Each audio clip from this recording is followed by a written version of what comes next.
Hello students, welcome to all of you again in my channel name Shubh chemistry. तो फिर से बहुत बहुत स्वागत है कंसेप्चुअल क्वेश्चंस में। बहुत सारे फंडामेंटल क्वेश्चन जो कि आपके सारे कंसेप्ट को क्लियर करने वाले हैं पूरे चैप्टर से रिलेटेड। ऑलरेडी वीडियोस अपलोड हो चुके हैं, so you can benefited to all. So let us discuss a today question, a current of dry air bubble through. तो इस तरह की लैंग्वेज का हमें है ना डरावना सा क्वेश्चन अवेलेबल है, लेकिन डरना नहीं है। बहुत ही सिंपल फंडामेंटल क्वेश्चन होते हैं जो कि सिर्फ और सिर्फ फॉर्मूले की डिमांड्स करते हैं। अगर आपको फॉर्मूला पता है और आपको टॉपिक पता है तो आपको कहीं दिक्कत नहीं होने वाला है।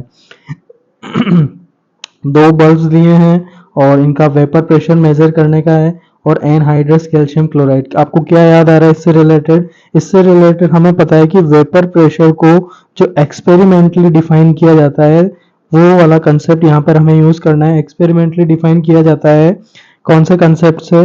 That is Ostwald pressure, Ostwald pressure method से। तो यहाँ पर क्या यूज किया जाता है कि पी नॉट यानी प्योर कंडीशन में किसी pressure of vapour pressure minus of pure of S is divide by P not, यानी कि इसकी वैल्यू निकाली जाती है। और ये कैसे निकाली जाती है? Loss in the mass of solvent bulb.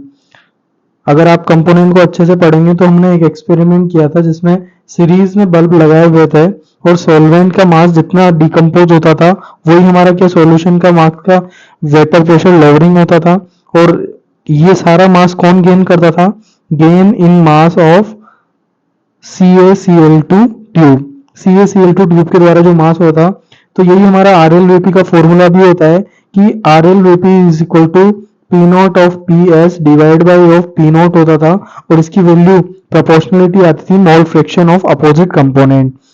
तो जब यहाँ हमारे पास क्वेश्चन में अवेलेबल डाटा जो है जो 0.087 डिवाइड बाई 2.036 क्वेश्चन में हमारे पास अवेलेबल है कि कितना मास लॉस हुआ सॉल्वेंट बल्ब में, दैट इज 0.87, और कितना CaCl2 ने वेट गेन किया, दैट इज 2.306। यानी कि इनडायरेक्टली हमें RLVP गिवन है। और RLVP का जो फॉर्मूला होता है ये किसके रेशियो के बराबर होता है? मोल फ्रैक्शन ऑफ अपोजिट कंपोनेंट। अगर यहाँ पे A लिया है तो ये मोल फ्रैक्शन ऑफ B आएगा। और यानी कि ऐसे याद रखना है कि अगर स्टार्टिंग वाला सेम है तो ये मोल फ्रैक्शन के बराबर होता था। मोल फ्रैक्शन को कैसे लिखा जाता है? Moles of B divide of total moles Na plus Nb। यहाँ पर हमारे पास वेट ग्राम में अवेलेबल है, यानी कि मोलर मास से डिवाइड करके मुझे निकालना पड़ेगा। यानी wait of 2 divide by molar mass of 2। इसी तरह weight of A divide by molar mass, weight divide by molar mass. ये A कंपोनेंट के लिए हो गया, ये दूसरे कंपोनेंट के लिए अवेलेबल हो गया। तो कुछ नहीं, वैल्यू सब्स्टिट्यूट करनी और आंसर हमें गेट करना है। सबसे पहले RLVP जो है, RLVP का फॉर्मूला हमारे पास किसके इक्वल आएगा? Mole fraction of XB। यानी मैं लिख सकता हूँ यानी कि 0.087 divide by 2.036 is equal to, again मैं यहाँ पर वेट और इसकी वैल्यू सब्स्टिट्यूट करें तो 26.66 मोलिकुलर वेट जो कि हमें कैलकुलेट करना है, divide by mole fraction of total component.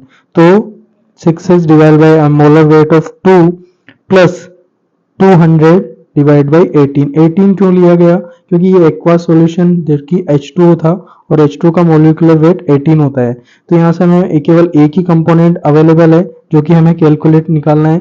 हम इजीली यहाँ से MW को सोल्व कर सकते हैं और इसकी वैल्यू निकाल सकते हैं, जो हमारे पास आएगी molecular weight of 2 component will equal to 53.75। I hope आपको चीजें क्लियर होगी। Thank you so much.